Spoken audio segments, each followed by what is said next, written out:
You, yeah, you. You ever feel like maybe, just maybe, you're not crazy, but perhaps the whole fucking world is? You ever wonder if the voices in your head weren't madness, but messages? If the intrusive thoughts were actually invitations? If the breakdowns were breakthroughs? And if this whole system that loves to call people unstable was built to suppress the actual prophets? Welcome back to Everything They Don't Want You to Know. I'm Jesse Blaze Snyder, and today we're burning down the padded walls and taking back our minds. This episode is called There's No Such Thing as Crazy. Because that's the truth. There isn't. There's no such thing as crazy. There's only frequency dissonance, trauma unprocessed, entities unacknowledged, and gifts unwelcomed.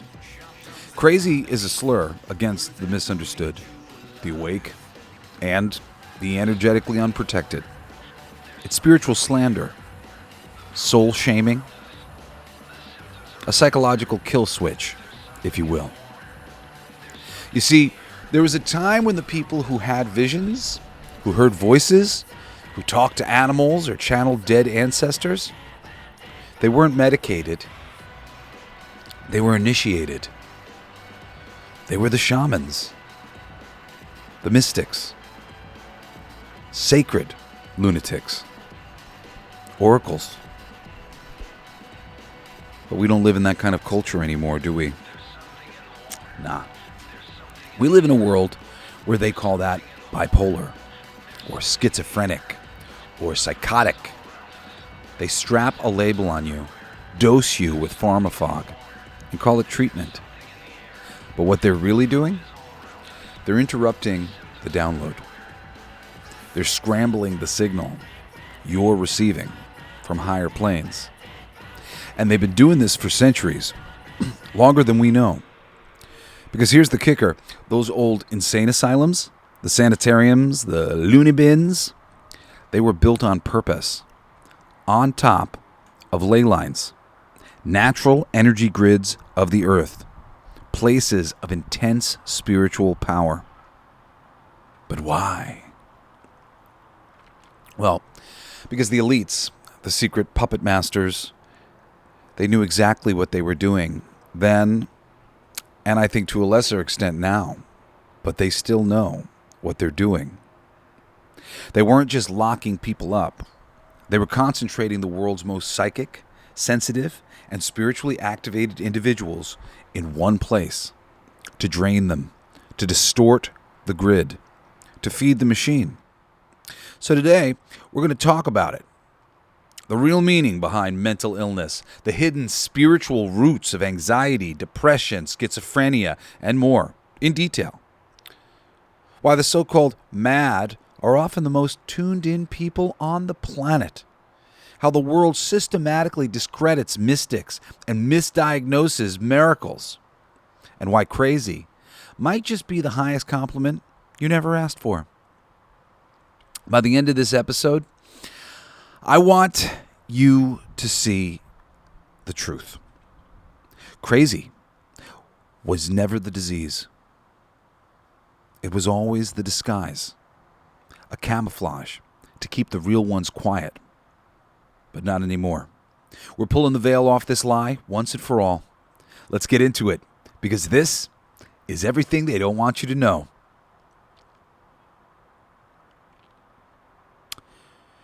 So let's just stop right here and ask the question nobody wants to actually answer.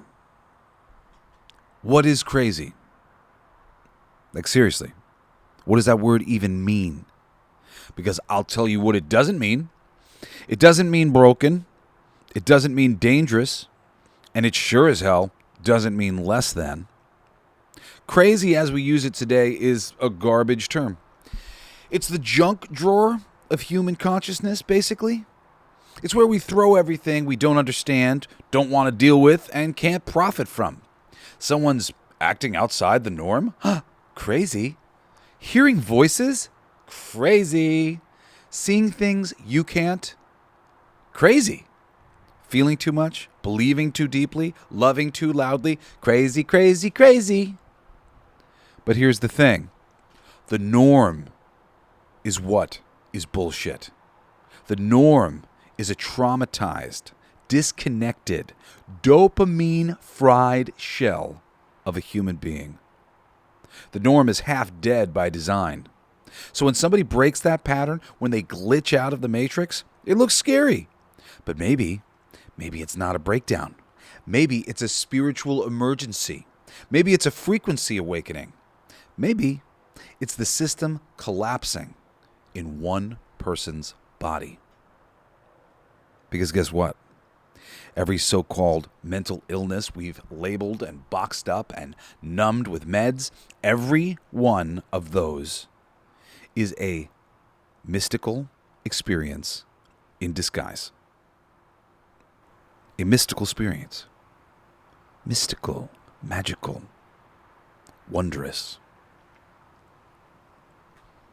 Let's run down a few. Hearing voices? I don't know. Maybe you're not hallucinating. Maybe you're channeling.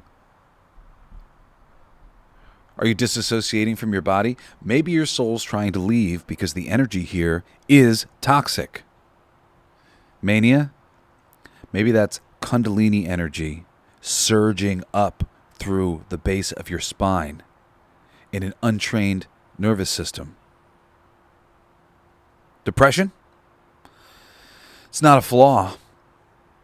It's a soul signal, a shutdown to protect the core until something deeper heals. What about schizophrenia? You're seeing multiple timelines? Maybe. You're navigating realms other people can't handle? You're living in a multidimensional floodgate with no manual and no life jacket. Perhaps. And who would give you one anyway? The life jacket. Who taught you how to ground this kind of shit? Who explained that reality isn't a fixed thing? Who taught you spiritual hygiene, energetic protection, or sacred truth? Nobody. Nobody fucking did. I may be the first person ever saying anything remotely like this to you. Yeah. Instead of teaching us and preparing us, they called us crazy. They fed us drugs. They filed us under irrelevant. And they walked away while we drowned in a river of our own rising frequency. And make no mistake, that's what it is. Frequency within our bodies that we can't escape, that we have to live in. That's the crazy place where we exist, inside our own very real frequencies. Now, don't get me wrong. Some people do suffer. Some people do need help. But help doesn't mean a fucking chemical lobotomy. It doesn't mean shoving sacred chaos into a cage and calling it health. Locking up a so-called crazy person does nothing to help them. You know what real help looks like? Holding space. Teaching tools. Guiding integration, like I'm trying to do here. Respecting the madness as a messenger.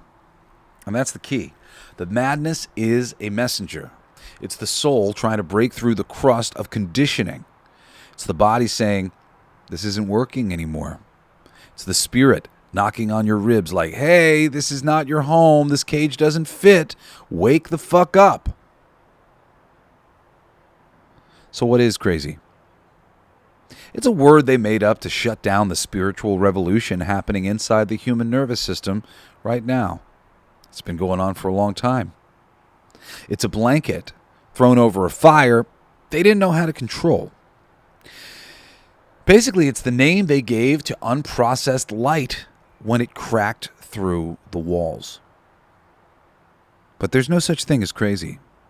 There's only frequency you haven't yet understood. And baby, if that's you, if that's been you, you are not broken. You are becoming. Next up, let's get specific. Let's talk about the different types of craziness you've been told to fear and the real esoteric root behind each one. Stay with me. This is everything they don't want you to know. All right. Now that we've torn the label off the word crazy, let's take a look at the greatest hits, the so-called disorders and diagnoses that have been handed out like candy to people who were never really sick, just misunderstood. This is the part where we reveal what's really going on behind the curtain. Not what they want you to believe. What your soul already knows is true. So let's start with schizophrenia. They say that it's hallucinations, it's delusions, it's hearing voices, disconnection from reality. But what it really is a dimensional bleed through. These schizophrenic people are perceiving overlapping realities. They're walking in 2 or more timelines at one time. They're downloading signals from elsewhere, ancestors, spirits, even other versions of themselves. And they don't have a guide. They're experiencing multiple levels of consciousness at once, multiple realities at once. You think you'd sound sane if you could hear 3 radio stations in your head at once and nobody taught you how to tune in or shut it off? Can you imagine that? Singing 3 songs at once that are dissonant, they don't go together? Yeah, I don't think so. If you were perceiving multiple realities at once, you may appear crazy. What that term is supposed to mean. Yeah, it may look crazy, but you're not. 2, bipolar disorder. They would tell you that it's severe mood swings, mania to depression. But what it really is surges of divine energy flooding a system that hasn't been calibrated yet. Mania is often a raw Kundalini awakening, a flood of universal life force that feels like God on cocaine. But without grounding, without support, that kind of surge will burn out the circuits. Then the crash comes. Not because the person's broken, but because their body's trying to reboot after a cosmic download they didn't know they were receiving. 3, DID, dissociative identity disorder. They say this is multiple personalities living in one body due to some sort of trauma. But what it really is soul fracturing. It's ancestral memories. It's walk-ins. It can sort of be a lot of things. In some cases, yes, it's trauma splitting the psyche, but sometimes it's layered consciousness. It's past lives bleeding through. It's entities hopping in and out. It's a living crystal refracting too many lights through one prism. These people don't need to be normalized. They need to be witnessed, respected, and trained in how to hold that soul in one skin. 4, depression. They say it's a low mood, it's numbness, no will to live. But what it really is soul shutdown. It's frequency suffocation, chronic spiritual starvation. The world's too dense, too fake, too far from source. People feel the void and think it's their fault. I know that was true for me. But it's not a disease. It's your soul screaming, I didn't come here for this. This isn't my mission. Where the fuck is the real part? This is grief for a reality that no longer nourishes the truth inside you. And instead of listening, they pump you full of meds to keep you numb so you don't ask too many questions. What am I doing here on this slave planet? I'm so depressed. This can't be reality. I have so much love in me. Where is the love outside of me? This can't be it. I don't want to live here. When your spirit is so disgusted by the reality that you live in, that you go into a cocoon of this can't be right. 5, PTSD. They would call it a reoccurring trauma loop, hypervigilance, triggers. But what it really is a time-stamped energetic residue, an echo in the body's frequency field. It's a trauma that hasn't been processed. It's being stored. It's looping like a glitch in your matrix. And your body keeps flashing the warning sign. This isn't over. I haven't been heard. Western medicine calls that a disorder. Real healing calls that unfinished, sacred business. We can even get into autism and neurodivergence. They say it's social disconnection, unusual processing, hyperfixation. What it really is upgraded operating systems.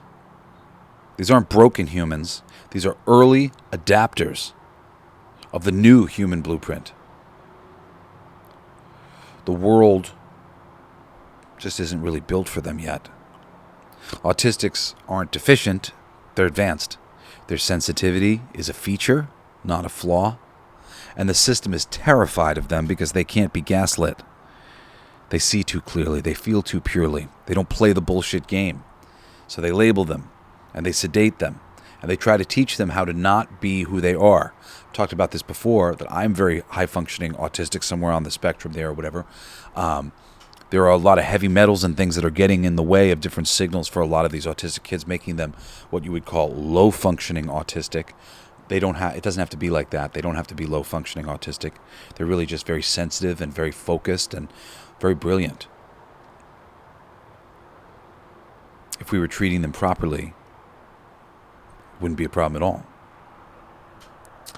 7 on my list here, I got OCD, tics, intrusive thoughts. They would call these things obsessive behaviors, mental compulsions, irrational thought loops. But what it really is energetic interference, sometimes entity attachments, different energetic consciousnesses attaching to you. Ritual repetition used to reclaim control. That's like OCD behaviors. When your field is under attack by energies, by trauma imprints, by spiritual distortion, your brain starts creating rituals to feel safe. And it's not crazy. It's your system trying to survive energetic chaos with predictable actions. But we don't teach people how to clear their field, how to seal their aura, or how to evict energetic parasites. So they count, they tap, they check the stove 13 times, and then they're called defective. When really, they're the ones noticing what the rest of us are too blind or distracted to feel. Also, anxiety, overwhelm, restlessness, fight or flight response. But what it really is being psychically porous in a world full of lies. Anxiety is the body's reaction to living in contradiction. It's similar to that depression. Your body's sensing something is off, but being told everything's fine. It's not fine, and your body knows it. Your soul knows it. Your cells know it. Anxiety is the alarm bell from the divine part of you that still knows truth. And we silence it with benzodiazepines, or whatever the fuck they're called. So you tell me, is this a sick world? Or is this a world that makes the healthy ones sick just for noticing the sickness? Because all these so-called illnesses, they're just symptoms of frequency trauma, spiritual starvation, energetic invasion, and psychic dissonance. You're not crazy. You're reacting exactly how a sensitive, intuitive, cosmic being should react in a system designed to deny their divinity. You're not broken. You're overloaded. You're untended. You're awakening in real time, and no one taught you how to hold the flame. But I will. I will try. We will. Together. And next, we're going to go deeper. We go into the halls, into the basements, into the hidden temples, dressed up as fucking institutions. We're talking sanitariums, asylums, and the psychic grid war that you were never told about. Yeah. That's what we do here on Everything They Don't Want You to Know. All right. Now we go where they really don't want us to go. I'm talking insane asylums, sanitariums, mental institutions, the places where they said they were going to help the mad, but instead built modern-day soul dungeons. Now listen, some of these were straight-up torture houses, lobotomies, restraints, ice baths, electroshock. They used barbaric procedures on people, many of whom weren't even violent or dangerous. They were just different. Loud, sensitive, uncontainable. You know, like fucking prophets. So they locked them up, called it medicine, and then they weaponized their pain.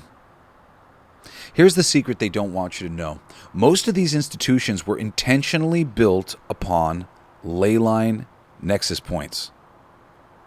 And I should say, ley lines and nexus points are separate things. Ley lines are lines, they're just like straight lines. And nexus points are where those lines cross over each other. So a ley line is a powerful thing. It's got all this energy riding from one area of the planet to another, usually crossing at these nexus points. So if you had an asylum built on a ley line nexus point, that's a very powerful place to build one. A ley line would be slightly less powerful.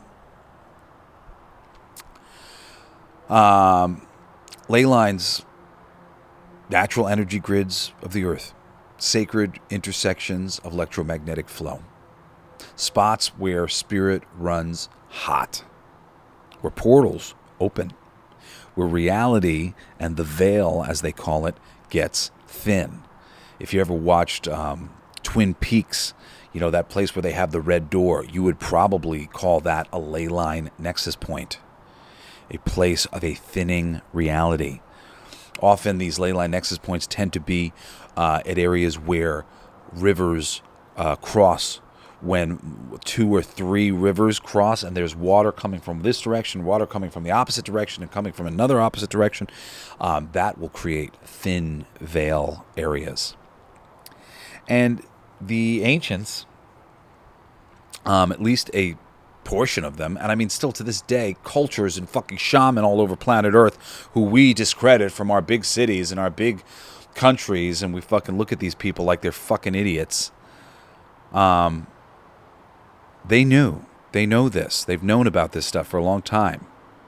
They knew that these were places of power. But instead of building temples, they built prisons for the mentally ill and put them on these ley line places of power. Why? Well, because people who are crazy, aka open, they are lightning rods. They conduct energy. They feel what's in the ground. They hear the whispers. They draw in spirits. They amplify charge. Our bodies, the human body, is already just a perfect antenna. The human creation is like this perfect being to go enjoy our universe, enjoy our reality. We are a lightning rod of sensitivity, giving us perception, access to this realm in various ways. The people who are crazy, they're the most sensitive people on planet Earth. They're 10 times as open as some of the other people walking around. And what happens when you lock hundreds of those people in a single building on top of a ley line and pump them full of fear and grief and confusion? You get a fucking dark battery. You get a planetary trauma beacon, a frequency sinkhole, pulling down the Earth grid around it. That wasn't a side effect. That was the goal. Let's name some names. Waverly Hills Sanatorium, Louisville, Kentucky. Spiritual dead zone, built on a fault line plus ley line intersection. Over 60,000 people died there. People report shadow figures, voices, vortex energy. It's basically a psychic slaughterhouse that's still humming with grief. Or Danvers State Hospital in Massachusetts. Supposedly inspired Arkham Asylum from Batman. Gothic nightmare vibes. Overcrowded, cruel, deeply ritualistic in layout. Built on what some claim is a cursed intersection of 3 geomagnetic currents. Was it haunted? Or was it just too many open souls screaming through the veil at once? And if you have to go to some place like Haunted to explain away stories coming out of a place like Danvers State Hospital, aren't we getting immediately into the territory that I've been talking about all episode? Right? How about Trans-Allegheny Lunatic Asylum in West Virginia? Massive, majestic, and completely insane. Site of countless deaths, abuses, and treatments that amounted to spiritual silencing. It's like they tried to trap the gods of madness in concrete. And then they fed on their screams.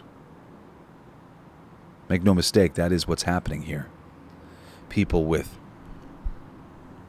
enormous mental capacity are having their consciousnesses predated upon by predatory ideas that exist within the ether of our reality. None of this was incompetence at these asylums. It was design. And when the mental health system got updated, you think it got better? No. They just got quieter about it. They started building new psych hospitals with cold floors and sterile lighting, but they still use EMF-saturated zones, still pump people full of pills that shut down psychic perception, still ignore the body, still ignore the field, still ignore the soul. The field being the big one in there, too. The field being the energetic projection of your soul from deep inside. I've recommended this book a million times. I think it's Lynn McTaggart wrote The Field. It will explain to you what's going on, the way in which everything is one and connected, and how our science and our medical establishment is fundamentally fucking up everything by ignoring the most important information that we could read and perceive right now, which is information in our energy fields. Your field is a powerful, powerful thing. But if we're going to continue to ignore the field, it's not going to do us any good to have that information accessible. This medical system, this mental health thing, they're not here to help. Ultimately, at the highest level, that system is here to harvest, here to block the transmission of these super psychic people who might be the first line of defense to connect us to our ancestors and to connect us to our higher selves and our souls and connect us to the planet. They want to block that transmission. Importantly, they want to block it because they don't want us to get back to this place of being one with each other, one with the earth, one with the universe, which is how it's meant to be. You don't call the prophets crazy unless you're scared of what they're about to say. And when enough of them wake up at once, that's a grid shift. And that's been the big thing. They've been going after these crazy people who are just super psychic sensitive empaths in mass all at once. Because if enough of them were to wake up, that would shift the energetic grid of the planet. These beings successfully waking up, successfully calming down, successfully figuring out what the fuck they really are, what the fuck is really going on with them. It would shift the energy grid, the time and space, and other people who were less sensitive and less psychic, they would start to wake up because of the shifting grid. But the powers that be don't want this. So they built cages with padded walls, white coats, smiling orderlies who were trained to gaslight God right out of your fucking bones. Oh yeah, you think there's a little voice talking to you? Shut up. Sad. It's tragic, really. You ever wonder why people who go mad talk about demons or angels or portals? You ever wonder why they always say something was in the room with them? Because something was. They were right. But they were alone and unprotected and denied and punished. They weren't crazy. They were unchaperoned initiates. They didn't have anybody to guide them. They were walking into the underworld with no torch to see. And what did we do, the people here? We called them nuts. The real conspiracy is this. They didn't just silence these people to protect society. They silenced them to protect their access to the grid. They turned the earth into a fucking circuit board, and they used our pain to power their paradigm. But guess what? Some of us got out. Some of us remember. Some of us never bought the lie. Some of us are turning our madness into medicine. And if you're one of us, if you've ever felt too much, seen too much, known too much, if you've ever been told you're too intense, too sensitive, too unstable, you were never meant for the cage. You were built for the current. And baby, you're not alone anymore. Next, we go even deeper into the truth about possession, interference, and the spiritual war that gets mistaken for a mental health crisis. This is everything they don't want you to know. Don't let go now. We're just getting dangerous. All right. Let's stop pretending that the only thing influencing us are what we can see. Let's talk about possession. Let's talk about interference. Let's talk about the spiritual hijacking happening on this planet 24/7 and how it's the real reason people lose their minds. This is the war no one talks about because the enemy doesn't march in with guns. It whispers. It attaches. It takes the wheel. Possession isn't just a movie trope. It's real, and it's everywhere. And I don't mean full-on green vomit and spinning head style. I'm talking about the everyday kind. You feel unlike yourself. You have violent or suicidal thoughts that aren't yours. You lash out and then regret it immediately. You get waves of despair, rage, or hopelessness out of nowhere. You feel drained, like something is siphoning your energy. That's not you being crazy. That's something feeding on you. Or talking through you, or living inside the unhealed wound you've been too scared to look at. Let's talk about how it works. Entities, spirits, parasites, thought forms, ancestral shadows, they attach where there's pain, where there's trauma, where there's an opening. You get hurt, you leave part of yourself behind, and something else moves in. Simple as that. They don't need your permission. They just need you unconscious enough not to fight back. And the more you suppress, the more room they have to puppet your system. But they don't always invade you. Sometimes they just whisper. They lean in right up against your frequency, right up against your ear, and they broadcast their fear through your mind. And you listen because it sounds just like you. You think it's your voice saying, "You're not good enough. No one loves you. It would be easier to just disappear." Because all thoughts sound the same in your mind. The trick for me has always been to feel. And we'll talk about that a little more in a second. But to feel as deeply as possible. To become as sensitive as you can. Not to be sensitive like, "Oh, it's making me sad, everything's making me sad," but to be sensitive like, I feel that something has changed. I feel that something has changed again. where every single time any sort of voice comes in, any sort of energy comes in, where you can feel the energy of what is happening to you. Because this isn't your voice. It's programming. Invasive programming disguised as you.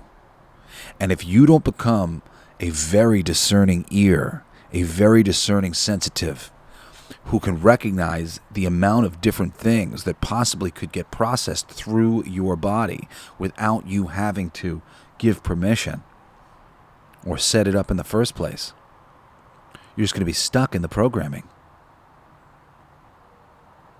Programming that's injected through cracks in your consciousness, amplified by your trauma, and then co-signed by society in lots of different ways, backing you up, affirming, oh yeah, lots of people are depressive, lots of people are suicidal.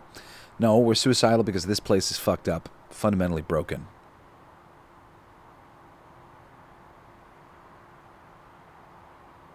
I know, it's fucked up, but it's fucking everywhere. Music, media, school, therapy, all these systems are designed to reinforce the frequency of helplessness. You're helpless. Nothing you can do about that. Just is what it is. Because the more helpless you feel, the easier you are to invade, to possess, to puppet. They don't want you to know that you have a field, an energy body, a sacred aura that's meant to protect you. Because if you've never been taught how to clean it, how to shield it, how to seal it, you're basically walking through a psychic battlefield naked and bleeding. That's not crazy. That's under siege. Because this is, it all breaks down to spiritual warfare. And the front line, it's inside your own fucking nervous system. These entities don't just want your body. They want your will. They want your consent. They want you to surrender. Because if they can get you to participate in the thinking, in the dark thoughts, if they can get you to say to yourself, I hate myself. If they can get you to say to yourself, I don't matter. If they can get you to say to yourself, I want to die. And they will say, I want to die, and I hate myself, and I don't matter. They will introduce those ideas to you over and over again. But it's the moment you take them and you say, yes, I do hate myself. Yes, I do not matter. Yes, I do want to die. Then they don't have to fight anymore. You've already started doing their job for them. That is the goal. The goal is to get you to give up and then to feel guilty about having given up and to feel less and small and insignificant because you weren't strong enough to get through. It's a fear, guilt, and shame loop. But here's the truth. You have the power to kick every last one of them the fuck out. You have the authority to say, this is my body, this is my mind, this is my flame, and you are not welcome here. But of course, no one told you to do that until maybe right now. Because the people who do know, they don't want you empowered. They want you labeled, medicated, muted, removed from the battlefield. Because if the sensitive ones ever remembered who they are, it's game over for the entire fucking system.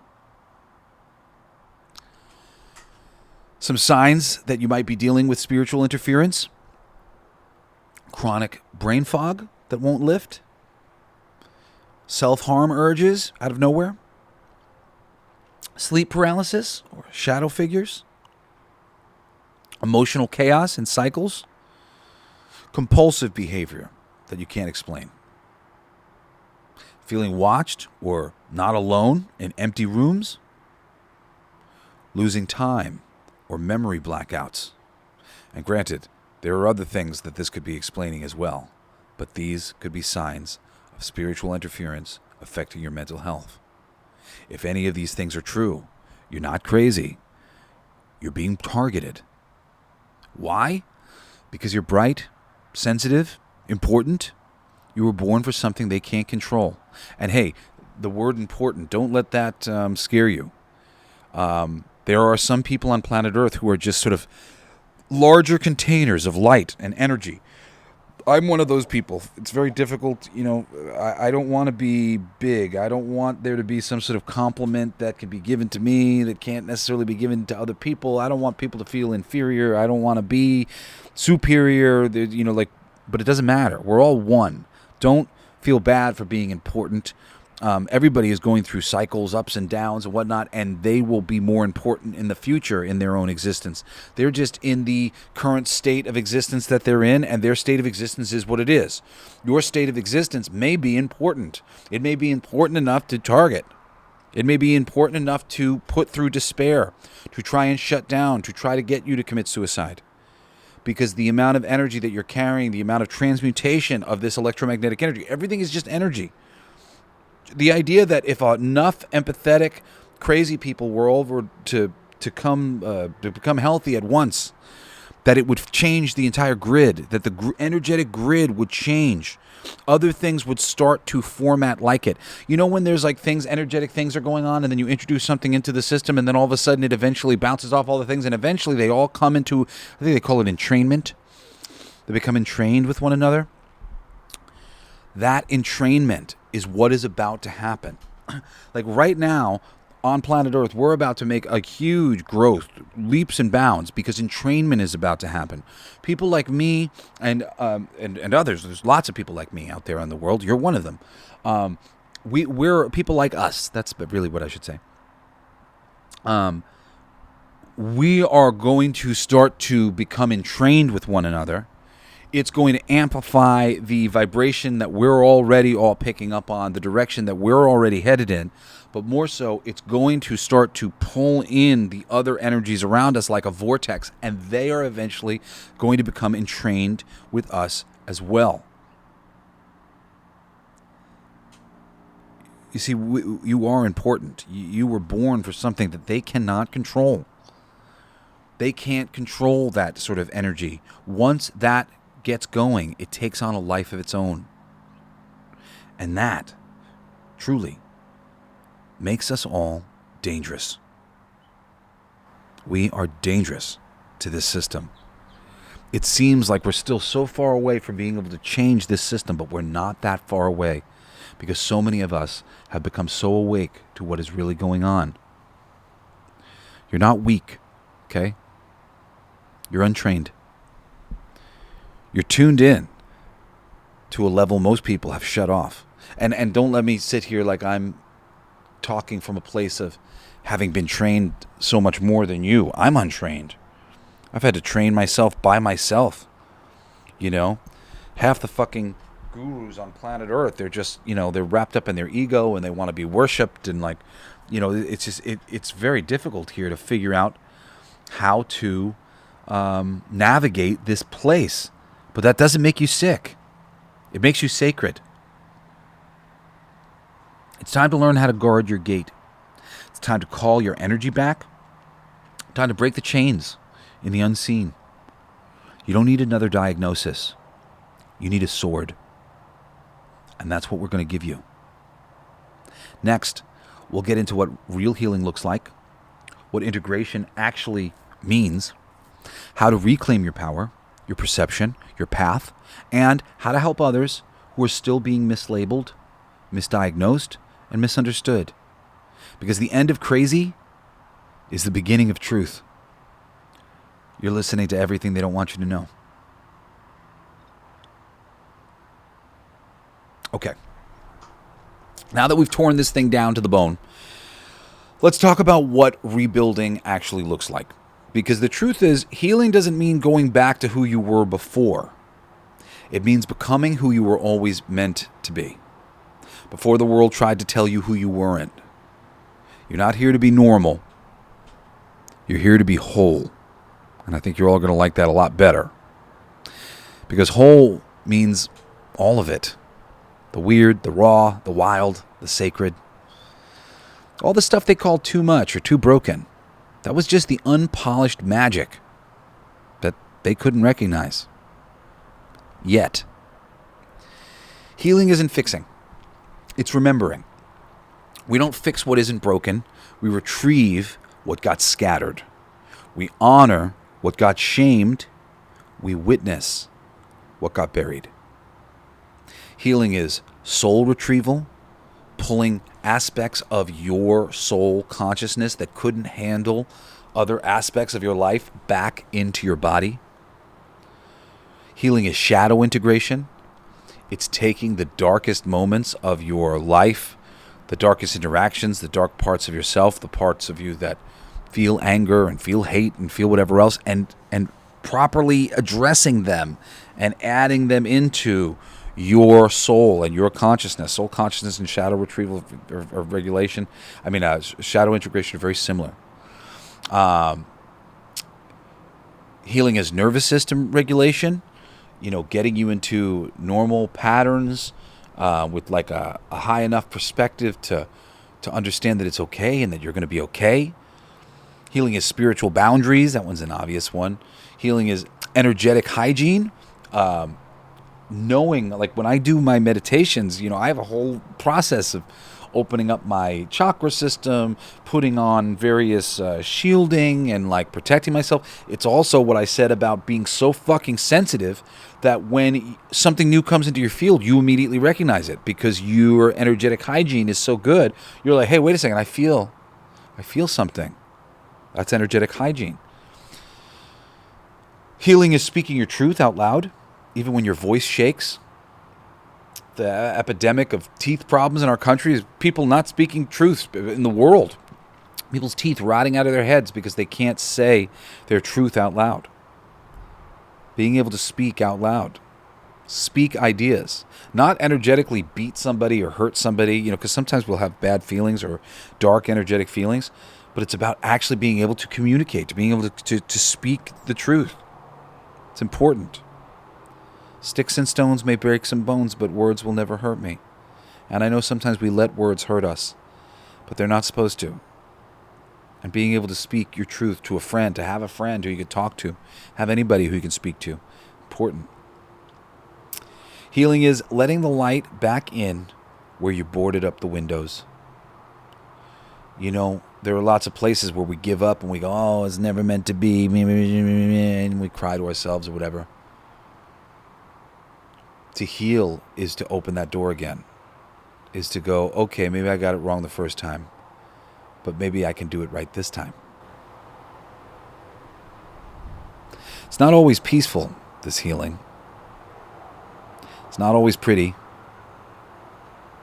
In fact, I would say that my spiritual healing over the past decade has been decidedly ugly and not remotely peaceful. And very painful for me. I keep begging the other side that my experience isn't similar, like that other people's experience. I just keep hoping that on whatever level I'm walking through some paths that other people haven't walked through so that they don't have to. Because, oh my God, it's been so scary and so traumatic. I literally took like 2 or 3 weeks off this show because I was in like a fucking catatonic state from my spiritual awakening. It fucking freaked me out. It's very hard to hold the height of perspective and the depth and complexity of this world. And it can be very scary.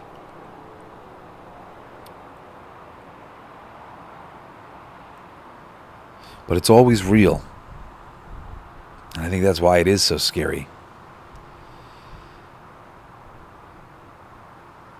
If it gets hard for you, just remember that you're not the only one who's gone through it, and that it probably means that you are important, that you're experiencing these scary things so that other people don't have to experience them quite the same way or quite as intensely as you did. And I'll say to you, thank you. Thank you for saving me from any experience that maybe I don't have to have, because You took it on and you figured it out. I appreciate that. This spiritual journey can be really tough. But I am promised that the other side of it is mind-blowingly incredible. I'm starting to slowly but surely get over to the other side of it, and it does seem pretty great. Granted, I'm still in shock recovering from the final steps that got me here where I am right now. And, oh, God.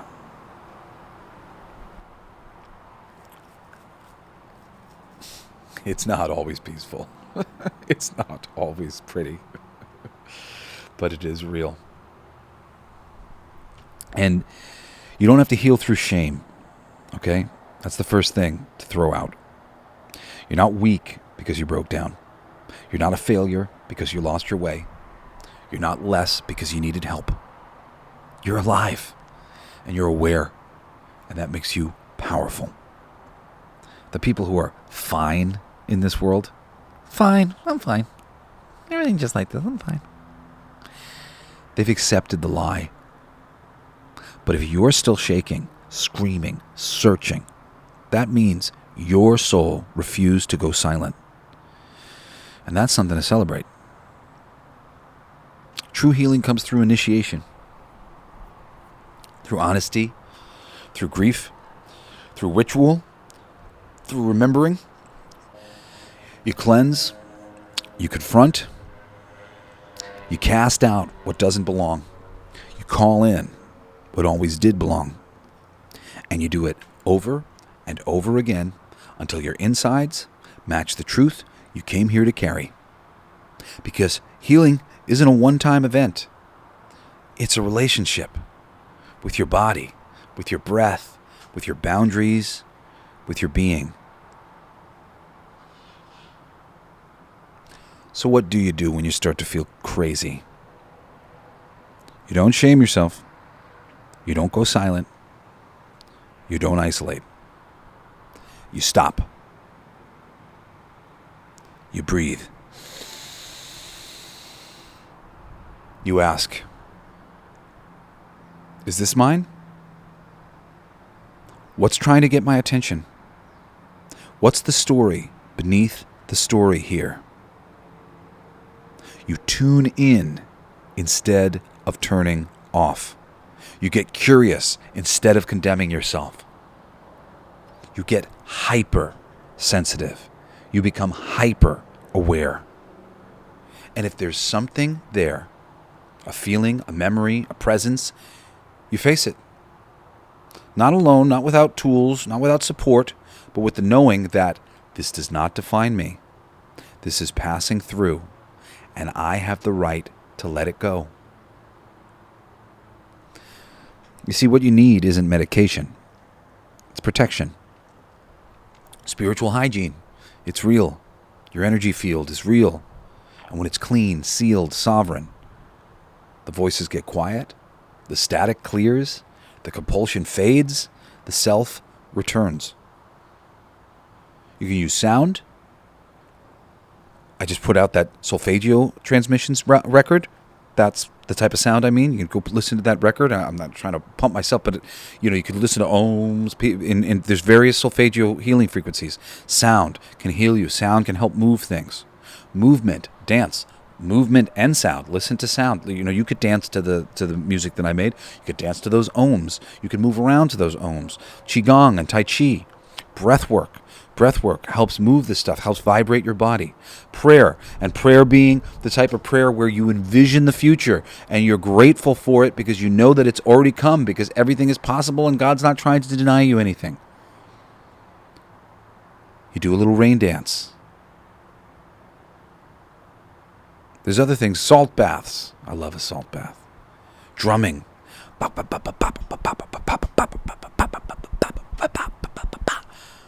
Feeling the rhythm through your body. Chakra alignment. And there's lots of people who do chakra work, energy work, Reiki. Whatever resonates with your system is the right answer for you. But the number one, believe yourself. Believe yourself. I'm going to say it one more time for myself. I know I get on and I do this show every week, and there's a little part of me that wants to think I'm crazy, because I just hear that voice that exists in reality. But I know that this reality is all just concepts. It's all just ideas. Fear is a stupid idea, and so is crazy. Although crazy is actually a very useful idea for the powers that be. A brilliant idea for those who want to disharmonize, to break apart, to lower our vibrations. So please, number one with a bullet, believe yourself. Believe what you feel. Believe what you see. Believe what your body has been trying to tell you all your life. You're not here to blend in. You're not here to be understood by the blind. You're here to heal the lineage, to clear the channel, to carry the flame. You are the curse breaker, the wound walker, the frequency keeper. And what they called crazy in you was just the part of you too powerful to fit inside their cages.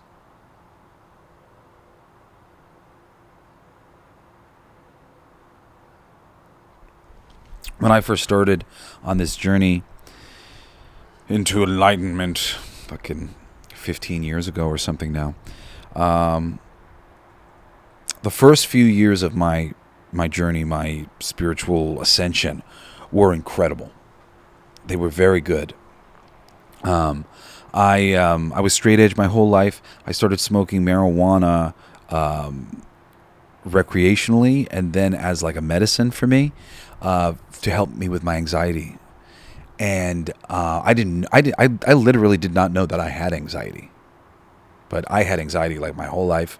And as soon as I smoked weed for the first time, I was like, oh my God, like I'm normal, like I feel normal. I didn't realize I was so freaked out all the time. I'm like always freaked out. A few years after that, I did my mushroom experience for the first time, which really helped me with my depression, made me realize that I had been depressed and really like dwelling in some bad areas, really changed my whole perspective, rearranged my whole mind.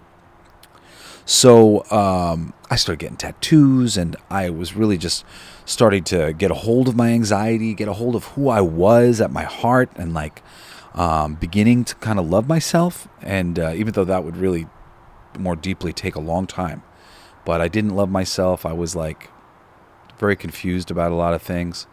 And then I, kind of clicked into that place. So, I'm just kind of like setting the stage for just this moment in time.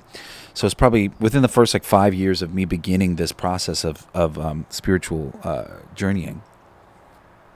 I used to, I had a garage that had burned down many years ago now, where I had my action figure city, and I had speakers in there, and I would go and I would listen to my favorite music, and I would dance my butt off, and I would smoke some marijuana late at night, and I would play with my toys and dance and sing. And it was some of the best moments of my life were just in this garage, dancing and smoking and singing, having a really wonderful time. So I'm dancing and I'm smoking and I'm singing and I'm playing with my toys, and I'm really having just the best time. And I swear to you, this happened. Out of nowhere, I am struck with a powerful, like nightmare feeling, thought, voice. Granted, like I said before, the voice sounds exactly like me. But it is so powerfully negative, and it is saying something along the lines of everything is meaningless. Something like that. Something about things being like there's no point to anything. Everything is just dark and meaningless. This voice hits my head. It sounds just like me. It's so powerful. It's so dark. I literally hit a knee.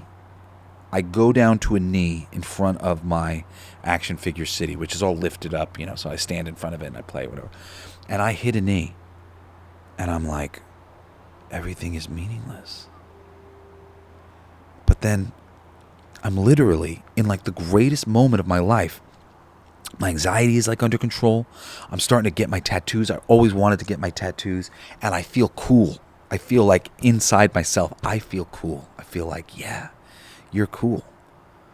You can dance, and you're not straight edge anymore. You know how to relax a little bit, and I've come to appreciate my talents, and that I'm talented, and that I'm smart, and that I know a lot of things. I'm a good guy. I'm a good man. Things are good in my life, and I'm feeling happy. I'm having a decent amount of success. And then in the middle of this thought, everything's meaningless. So only like 5 seconds goes by before I go, no, everything's not meaningless. No, things aren't meaningless. What are we talking about? No. And I stand up and I like push this voice, this energy out of my mind. And I get back to what I was doing. But oh boy, was that a lesson. How many times in my life, I was 28, 29, 30 years old. For the first time, I had an experience where a voice came in, tried to possess my body of a negative thought. Purely negative thought. I had no reason to think any of these things. I was listening to fucking like Prince, and I'm playing with toys, and I'm smoking weed, and I'm dancing. I'm having a great time. And in the middle of my great time, they like try to crown me with depression in a voice that sounds just like mine. Of course that's happened to me before. Of course I have no idea when. Of course that's happened to you before. And everyone living unconsciously on planet Earth, everyone who's never been told, there are voices outside of your voice. They can come into your body. The energy can seep in. Call it a demon. Call it an angel. Call it an archon. Call it whatever the fuck you want. An energy not of my own creation came into my body, tried to change the trajectory of where my heart and soul was headed. I fought it at that time. And there are a lot more other things here. I've dealt with it's like, it sounds silly to say these fucking things out loud and fucking sound like Alex Jones. But I have dealt with interference of all variety. There is a lot of interference on the higher levels of consciousness here. They are trying to stop the higher consciousnesses like you and I from awakening here on planet Earth because of the entrainment, because of the way that our energies will amplify one another.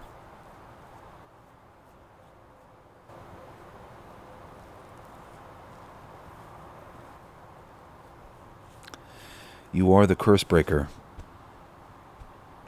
We are. We had to learn about all these traps so we could stop this shit from happening permanently. All right. I've been at this just over an hour now, so let's bring it into for a landing. Coming up, we're going to bring it all together. I'm going to talk about why this truth matters, why you're not alone, and what the world might look like if we stopped calling each other crazy and started calling each other home. This is everything they don't want you to know, my friends. So what have we learned today? That the word crazy has been weaponized, perhaps? That most mental illness is just misunderstood spiritual sensitivity. That sanitariums were energetic black sites built on ley lines designed to drain the gifted. That possession is real. That psychic interference is real. That healing isn't about fixing the broken. It's about remembering the divine. And that the ones we've locked up, drugged up, and shamed were often the ones who were closest to the truth. So here's your call to action. Protect your energy. Not just from people, from media, from noise, from chemicals, from anything that makes you doubt your own damn perceptions. Honor your crazy. That voice that won't shut up, that dream that won't die, That gut feeling that won't leave you alone, that's not dysfunction. That's a download. Deprogram yourself. Start questioning the labels. Start decoding the symptoms. Start asking what the deeper message might be. And for the love of all that is sacred, speak up. Share your story. Speak your frequency. Show your scars. Because every time you do, you give someone else permission to come home to themselves too. And let me say this to you. Oftentimes, when we find ourselves facing something that we don't understand, we will ask ourselves the simple question, why, God?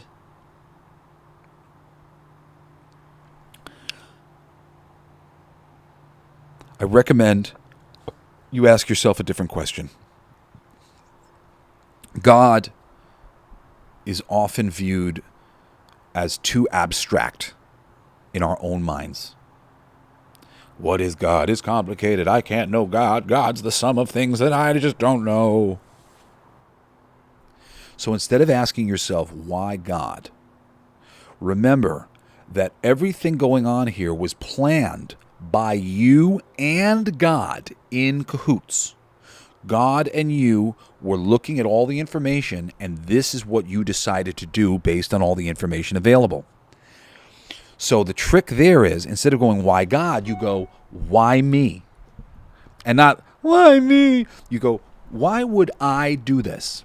Why did I, in the full knowing of God, think that this was the best path? Why would I put myself through this? Why would God put you through this? Often ends up with I don't know. I don't know why God does what he does. But when you say, why would I do this to myself? It's kind of hysterical how basically every fucking time I've ever asked myself that question, the answer was obvious. I did understand ways that I thought that might lead me to choose certain avenues for myself. When you ask, why would I do this to myself? You will get cleaner, clearer answers. All right?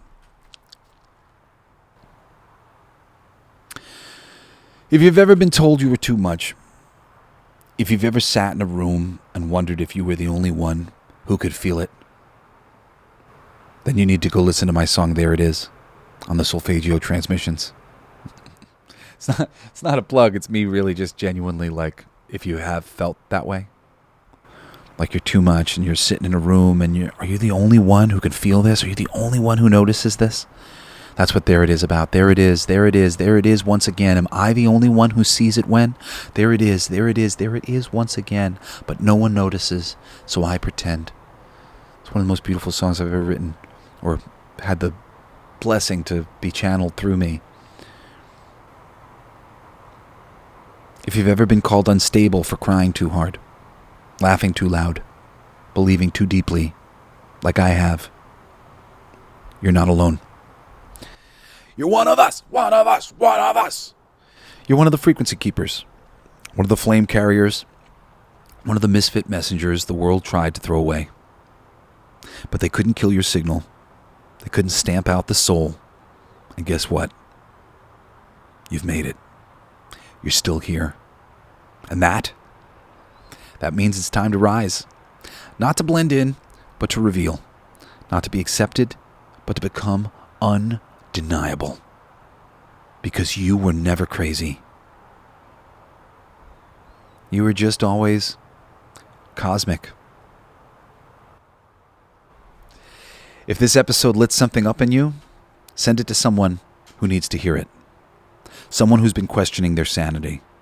Someone who's just now realizing they were never broken, just blessed with too much signal in a world built for static. I'm Jesse Blaze Snyder. This was everything they don't want you to know. And if they come back for you next time and try to slap that crazy label on your back, you just smile and say, thanks. That's just my power showing. P.S. Before you go, don't forget to sign up for notifications on both of my upcoming Kickstarters. One for the limited edition physical release of my Healing Frequency album, Solfeggio Transmissions Volume 1, and one for the wild, uncensored, revolutionary first issue of Sugar and Bones magazine, my comic book culture bomb and creativity Bible for freaks like us. If you want to sign up for Solfeggio Transmissions, type in Jesse Blaze Snyder, and that should lead you to what'll say a box set. I don't think I've updated it yet, but we're doing the Solfeggio Transmissions. I'm offering some other things. There's going to be some free things. It's going to be cool. Anyway, if you haven't yet, go binge my other podcast, All Your Favorite Bands Suck. Yeah, it's off Spotify, long story, but it's still up everywhere else, and it's loaded with awesome music, and specifically 55 of my all-time favorite fucking bands. I'm live every Wednesday and Saturday with Coolest Geek Alive, the most fun, unfiltered, fan-powered deep dive into comics, movies, and the pop culture we actually love. And of course, I'll see you next Monday for another startling, electrifying, absolutely uncancelable episode of Everything They Don't Want You to Know. Love you. Goodbye. There's something in the water. There's something in the air. The proof is all around us. It's not a matter of time. Sure as the blaze in your eyes, I sense a subtle shift. Instincts I can't resist. Weary wolves in disguise.